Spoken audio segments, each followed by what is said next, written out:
Já faz muito tempo que a epistemologia já rompeu com a ideia que a ciência é somente o processo de produção do conhecimento validado por uma empiria, né? Hoje, a produção do conhecimento já é considerada como tendo uma esfera de validação. Essa esfera de validação, ela limita, né? Porque nem tudo é ciência. A gente não vai criar um conceito que não tenha forma de operacionalizar. Então, no meu ponto de vista, o que é ciência é exatamente você definir quais são as condições de contorno daquele conhecimento. Então, o limite de validação daquele campo que está sendo produzido. Daí você rompe com aquelas ideias tradicionais que tinha, assim, se tiver uma metodologia científica, é científico. Bom, existem procedimentos, às vezes não tem um método, ou um procedimento, ou o procedimento ele passa por diversas fases, mas ele precisa ser explicitado para ter um campo de validação. Não dá mais para falar em ciências humanas separadas de ciências sociais, que é o que a gente tem classicamente, né, como forma de catalogação. É uma forma de catalogação, mas ela tem seu limite. Na esfera de produção, a gente tem visto cada vez mais você formar o tecnólogo, por exemplo, a formação do engenheiro, sendo necessário ele dialogar com as ciências humanas, porque ele vai produzir um dispositivo tecnológico, mas que ele tem que ser usado por seres humanos para melhorar a qualidade de vida desse sujeito. As questões que nós estamos vivendo com a natureza da relação da sociedade com os recursos naturais tem mostrado que se o homem ele centraliza a produção de conhecimento nessa visão antropocêntrica, né, que o mundo e a natureza a serviço do homem não é suficiente para gerar um conhecimento sustentável. Então, a vinda desse modelo de complexidade, dessa palavra de sustentabilidade que está cada vez mais presente no nosso cotidiano, mostra que a própria produção do conhecimento ela precisa ter formas sustentáveis também. Então, você falar de ciências da natureza e apartada das ciências humanas e sociais, hoje é uma questão, de certo modo, até perigosa, né? Então, a gente procura, na diretoria de divulgação científica, ter uma visão mais ampla da produção desse conhecimento, validado pela esfera de produção, né, que é um conhecimento complexo de ser validado, então tem todos os mecanismos de validação, e daí trabalhar também com o conceito que está sendo muito veiculado pelos epistemólogos, que é da responsabilidade social. Quer dizer, esse conhecimento que é produzido, ele é, de certo modo, financiado pela sociedade, então ele precisa de falar de onde ele veio e para que ele veio, né? Que tipo de pergunta ele vai formular, para que tipo de sociedade construir. Então, essas perguntas, que eram perguntas que estavam um pouco evadidas do campo de produção do conhecimento, hoje elas estão bem presentes e é a temática em torno da qual a diretoria tem trabalhado para poder eleger temas, eleger formas de trabalhar, eleger formas de produzir um conhecimento novo e de levar esse conhecimento já produzido ou em fase de produção para a sociedade, a comunidade interna da universidade e a comunidade externa a ela também. A formação científica é uma formação longa, né? Nós ainda não temos um modelo da formação onde você possa ter um protocolo formativo a curto prazo. O cientista se forma desde os primeiros dias de sua escolarização.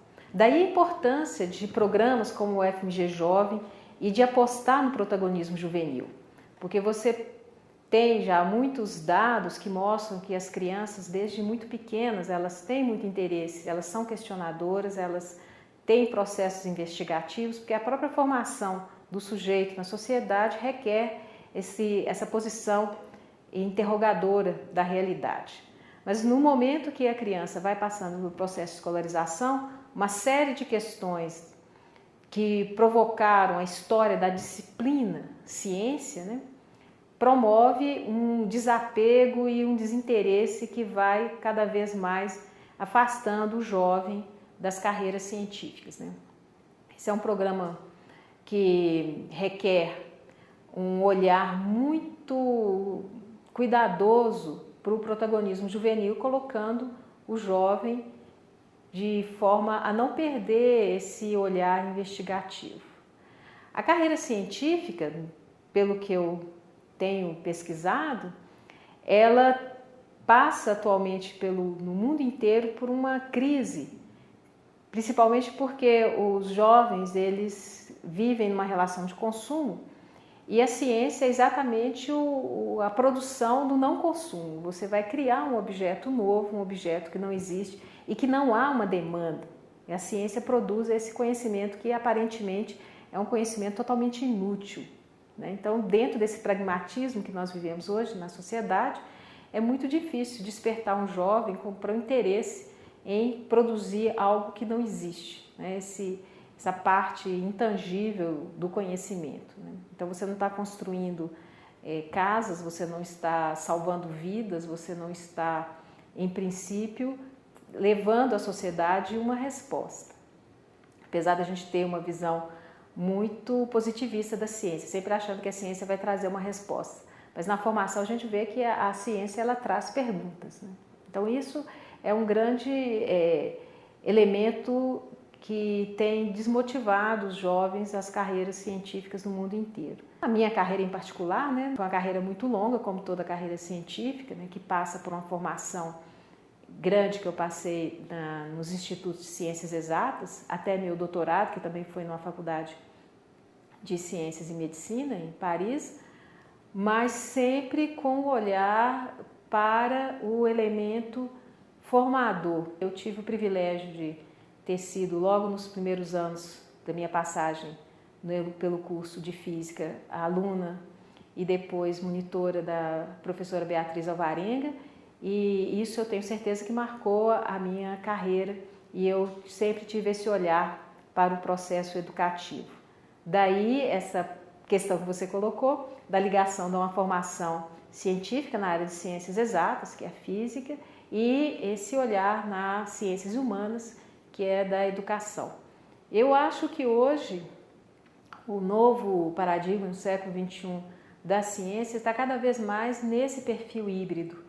Nós vemos muitas vezes laboratórios de química, que a gente entra no laboratório, ele tem uma cara de um laboratório de física, nós temos físicos trabalhando nos institutos de ciências biológicas, desenvolvendo elementos, né, para compreender melhor a vida, mas por modelizações matemáticas e modelizações físicas, empíricas. Nós temos nas ciências humanas, uma presença muito grande de engenheiros, tecnólogos que estão questionando e problematizando os elementos da sociedade.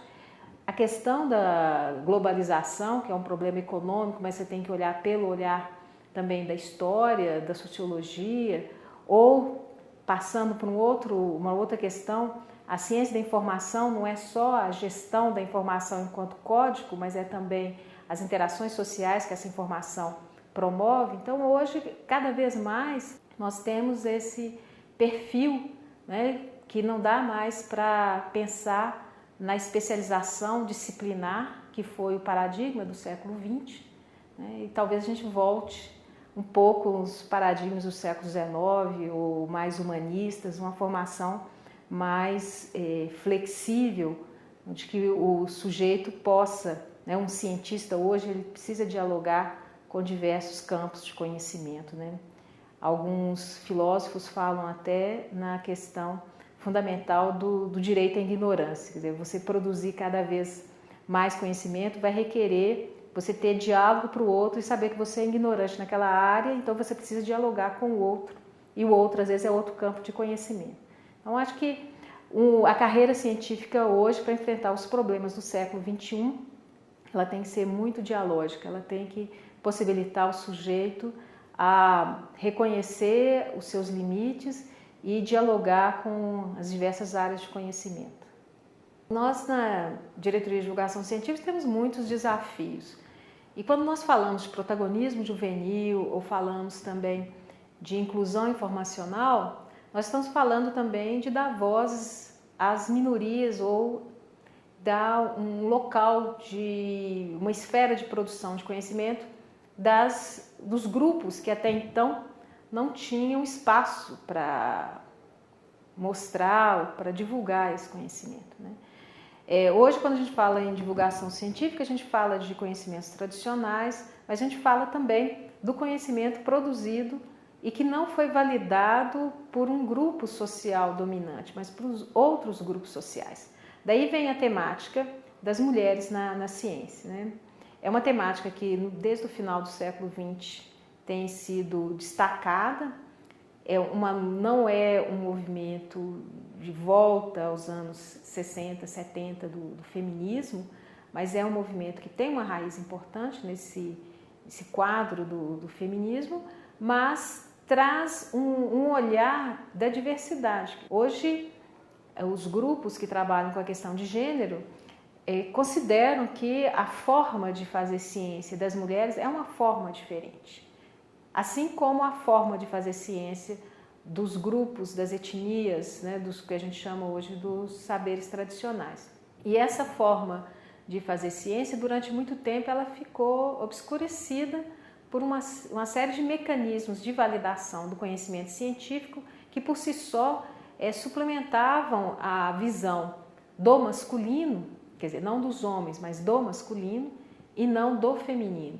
Então, hoje, nós temos até o IUPAC, a ONU, a Unesco, buscando valorizar e buscar até uma forma de resgatar, de certo modo, um conhecimento que foi produzido pelo feminino e que estava, às vezes, no fundo das gavetas dos departamentos, dos laboratórios de ciência.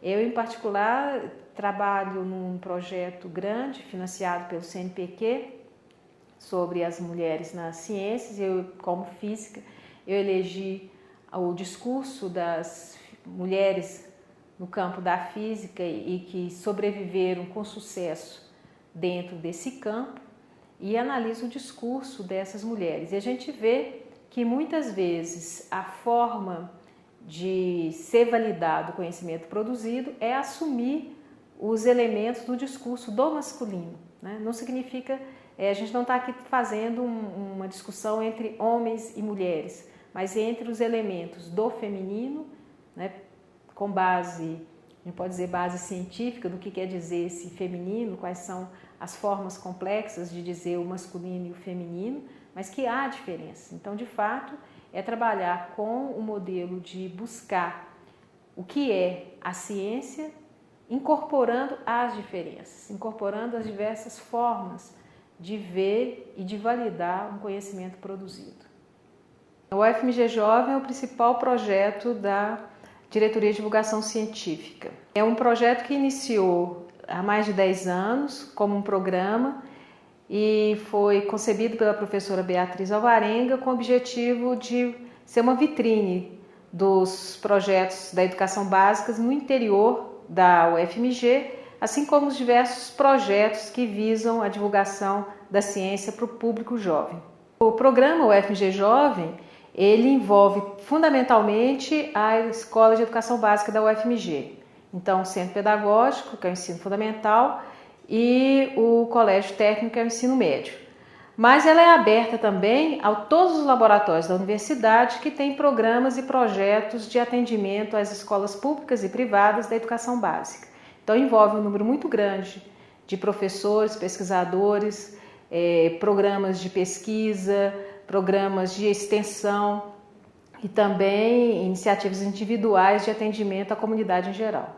É aberto um edital onde os laboratórios e os grupos podem inscrever todas as atividades na gama de programas que eles têm, oficinas, laboratórios abertos, ateliês, formação dirigida a públicos específicos. Em resposta a esse edital, é organizado 3 dias de evento, onde toda a comunidade do estado de Minas Gerais é convidada a participar. Desde o ano passado, nós temos investido na questão da inclusão informacional. Então, o foco tem sido as novas linguagens digitais, com algumas oficinas de multimídia, oficinas de rádio e TV, além das atividades já tradicionais, que são oficinas e ateliês para a educação básica. Nós temos diversos desafios, né? Principalmente a questão da concepção do que é divulgação científica no contexto brasileiro. Então, nós temos ainda uma centralização na esfera de produção do conhecimento e um modelo de difusão. Então, as pessoas são convidadas a receber esse conhecimento que é produzido numa comunidade específica, que é a comunidade científica. Eu acho que o grande desafio é criar um diálogo, é mostrar que nós temos conhecimentos que circulam na comunidade, na sociedade, de origens diversas, e esses conhecimentos precisam comunicar um com os outros, né? Então, essa produção colaborativa de conhecimento é o grande desafio. O principal impacto é mostrar que é possível a produção colaborativa de conhecimento. Então, no momento que a universidade abre um espaço onde você tem diversos agentes sociais tendo a oportunidade de trocar saberes e conhecimentos, então você está podendo criar uma nova forma de circulação do conhecimento científico. Então, um dos grandes impactos é mostrar que há uma escola de qualidade e um conhecimento de qualidade sendo gerado, principalmente nas escolas públicas do Estado. A SPPC desse ano, na cidade de Goiânia, teve um palco privilegiado para esse tipo de iniciativa. Foram vários grupos do país e que participaram das Olimpíadas, das diversas áreas de conhecimento, as diversas mostras nacionais e internacionais, o Prêmio Jovem Cientista, promovido pelo Ministério de Ciência e Tecnologia e pela SPPC. Os alunos ficaram muito empolgados, porque até a viagem já é um grande prêmio, né? Então, nós tivemos alunos do sul de Minas, alunos do norte de Minas, que foram de avião junto com a equipe, foram muito bem recebidos dentro do espaço da Universidade de Goiás, Federal de Goiás, e eles ficaram completamente extasiados com as diversas possibilidades da carreira em ciência e tecnologia nesse país, coisa que nem sempre é divulgada e nem sempre chega ao público da educação básica. Então, acho que um grande mérito de ter sido criada a SPPC Jovem é de ter essa grande vitrine nacional da ciência e tecnologia produzida no Brasil. Esse ano nós temos esse desafio de montar a primeira feira de ciência do norte do estado de Minas Gerais. Primeiro, ano passado, nós já detectamos que tinha um número muito grande de escolas no norte do estado que gostariam de participar, mas que, dada a distância, o deslocamento e financiamento para fazer essa viagem, eles não puderam participar em Belo Horizonte. Então, em virtude dessa demanda, né, reprimida, nós organizamos, junto com o ICA, que é o Instituto de Ciências Agrárias da UFMG, na cidade de Montes Claros, a primeira feira estadual, do norte do estado de Minas Gerais, né? Essa feira de ciência, ela tem um vínculo que os 50 trabalhos que vão ser selecionados e apresentados em Montes Claros vão ser avaliados com os mesmos critérios que são avaliados os trabalhos de Belo Horizonte, e os melhores trabalhos vão ser financiados para participarem em outubro na Feira Estadual de Educação Básica aqui em Belo Horizonte. Nós sempre temos uma questão em montar feiras temáticas, né? As feiras temáticas, apesar delas terem um grande apelo, porque elas fazem um primeiro plano sobre um tema específico, elas têm um limitador desse tema. E muitas vezes o trabalho que é desenvolvido pela escola não atende exclusivamente esse tema. Então, a nossa posição é sempre uma feira temática, a gente acompanha as chamadas internacionais dos anos. Esse ano em particular nós escolhemos o ano da Química como sendo um tema prioritário, mas não exclui a participação de outros temas. Sempre nós deixamos aberto, porque é importante o conhecimento que é produzido no tema que ele é escolhido. Então, nós temos uma programação privilegiada para atender o Ano Internacional da Química, representada principalmente por uma amostra itinerante que nós estamos produzindo sobre a Marie Curie em Minas Gerais, em particular a visita dela em Belo Horizonte, mas outros temas devem permear a UFMG Jovem e a Feira Estadual de Ciências da Educação Básica esse ano. Divulgação científica tem por trás uma concepção que existe uma esfera de produção, no caso, a esfera de produção é a UFMG.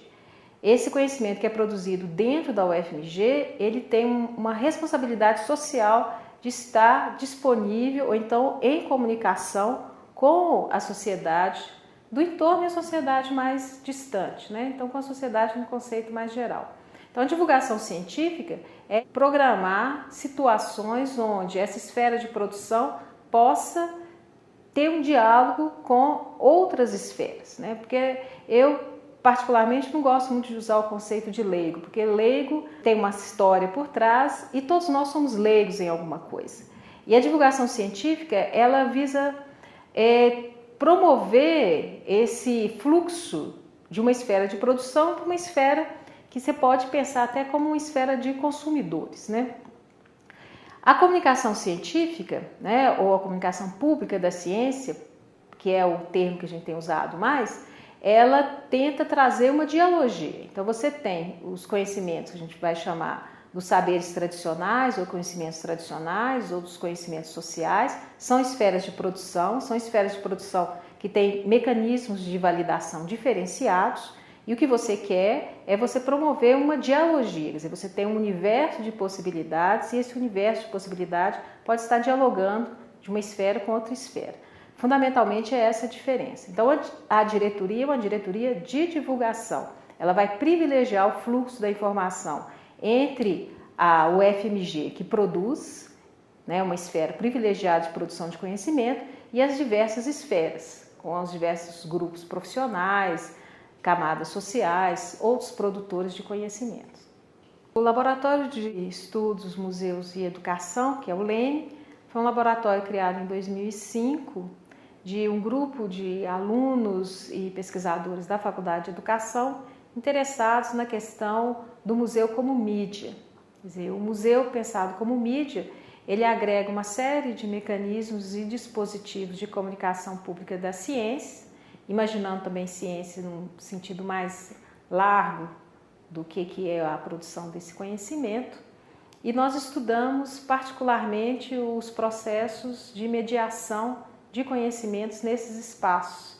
Quer dizer, como os museus dialogam com a cidade e com as diversas esferas de produção de conhecimento que se encontram nas cidades. Um dos projetos importantes que nós tivemos, financiados pela FAPEMIG, foi o projeto Museu Escola, diferentes olhares sobre a prática desses museus. Como nós estamos na Faculdade de Educação e nós temos pedagogos na nossa equipe, nós temos particular atenção às ações educativas e os processos formativos que são desenvolvidos nos museus da cidade de Belo Horizonte, em particular. Nós temos já um leque de produtos e de pesquisas sobre as diversas formas de mediação cultural e mediação pedagógica que ocorrem dentro dos museus, principalmente na figura dos formadores dos museus, que atualmente tem usado muito a palavra de mediadores ou de educadores de museus, e o atendimento ao público escolar, que é o público privilegiado de qualquer museu no mundo. O público escolar merece uma programação particular, uma série de atividades que circulam o entorno da exposição permanente ou exposição temporária e requer uma formação particular da equipe que atende esse público especial, que é o público escolar. O projeto Barômetro é um projeto de um café científico. Dentro do LEME, nós já fizemos alguns estudos sobre os processos de comunicação pública da ciência e o café científico é um dispositivo de comunicação pública da ciência que ocorre muito dentro dos museus. Daí a ligação entre a pesquisa do LEME e o projeto Barômetro, que está acontecendo atualmente, uma parceria da Diretoria de Divulgação Científica com o Centro Cultural e a Rádio UFMG Educativa. O dispositivo ele é composto de 3 elementos, né? Ele tem primeiro o elemento do cenário, que os cafés científicos eles são desenvolvidos num cenário de um bistrô, de um café, né? Então tem um cenário das mesas, a comida, essa esfera de convivialidade que ocorre dentro de um café. Tem um outro eixo dele, que é a questão da comunicação pública, e dado que o nosso desafio na diretoria de divulgação científica é trazer as mídias, então nós fizemos essa parceria com a Rádio Educativa, o FMG, exatamente para promover um encontro maior entre as diversas esferas de produção de conhecimento. Então, o Barômetro, ele é um programa de rádio. Então, um programa de rádio que ocorre dentro de um espaço museal, pensando o Centro Cultural como espaço museal. E tem um outro elemento importante que é do paradigma da comunicação pública da ciência, que é colocar as diversas esferas de produção em contato. Aí nós temos um convidado, que é representante da comunidade científica, que é escolhido pela temática que vai ser gerenciada dentro do dispositivo, e um representante da sociedade civil. Então a gente já promove esse encontro, quer dizer, não é uma conferência pública. Muitas vezes o café científico é organizado de forma que você privilegia a esfera de produção, então você convida um cientista para falar sobre uma temática. O Barômetro, ele promove a comunicação. Então, o cientista e o representante da sociedade civil, eles têm vozes, eles têm falas, eles têm momentos, e são momentos provocativos. O fato de ser num bar, né, esse cenário de bar, e colocar todos na mesma horizontalidade, facilita a presença de perguntas, a circulação do discurso privado e o discurso público. Para ainda enfrentar mais esse desafio das mídias, nós produzimos uma interface, né, que foi desenvolvida pela equipe a partir dos diversos resultados de pesquisas dentro do Leme, que é uma esfera semântica. Então nós temos uma rede de palavras que são jogadas no esfera e são projetadas como elemento de motivação e provocação do público que está seguindo pela rádio, via Twitter, então ele pode mandar perguntas, mas dentro do espaço, do cenário também, pelo tablet, ele pode estar o tempo todo interagindo com essas esferas. Então produz uma terceira esfera. Então você tem uma esfera de produção da sociedade, representada pela pessoa da sociedade civil, a esfera de produção do cientista, né, representado geralmente por um pesquisador dentro da temática eleita, e você cria uma terceira esfera que é o próprio momento ali, que é mediado por essa tecnologia que vem do software que está ali disponibilizado, né, e pelo Twitter via web.